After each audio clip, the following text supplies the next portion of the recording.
Hi, my name is Mike Heiner from Strategic Asset Protection, and in today's video I wanted to do a little recap on the death planning strategy that I talked about in a previous video, because I've been getting a lot of comments coming through from people that are starting to get a little bit confused as to how the whole thing works. So I thought I would just jump on, do a simple little explainer video just to give you a bit more information as to how it works. Now, the first thing to understand is that this is what we call death planning. Okay, so nothing goes into the trusts until you pass away. That's really, really important that you understand that. It's death planning this. We're not doing lifetime planning, we're doing death planning. So all we're doing is building a framework sufficient to hold your estate, whatever the value of that estate is, when you actually pass away. So how does the strategy work? Well, what we're looking to do is we're looking to split the estate in two. So we've got Mr. on one side, Mrs. on the other side. So with regard to the properties, for instance, we're looking at severing the tenancy. So if it's owned jointly, we're going to sever the tenancy so it's owned tenants in common, 50-50. So each of you own a defined share each, and that's exactly the same if you've got buy-to-let properties or or holiday lets or whatever it is. Again, any other property you've got, again, we'd be looking to sever the tenancy on those properties as well.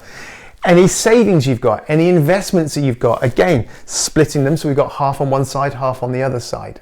What that then means is that when Mr. passes away, through his will, half of the value of the estate will be passed into, first of all, his nil rate band trust. Now this trust is going to hold his lifetime allowance of $325,000 plus the new residence nil rate band of an additional $175,000 if he qualifies. Now, if the half of the estate is valued over those allowances, then the residue will pass into his interest in possession trust.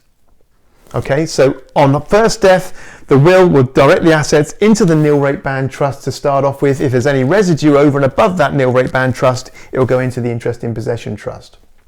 Now, Mrs. at this point, she's now named as a trustee and a beneficiary. She's first line beneficiary to the estate, so she has full control over the property. She can do what she wants, but she doesn't own this half. This half is owned by these trusts, which then gives it the protection for Mrs. if she ever goes into care and all that sort of stuff later on.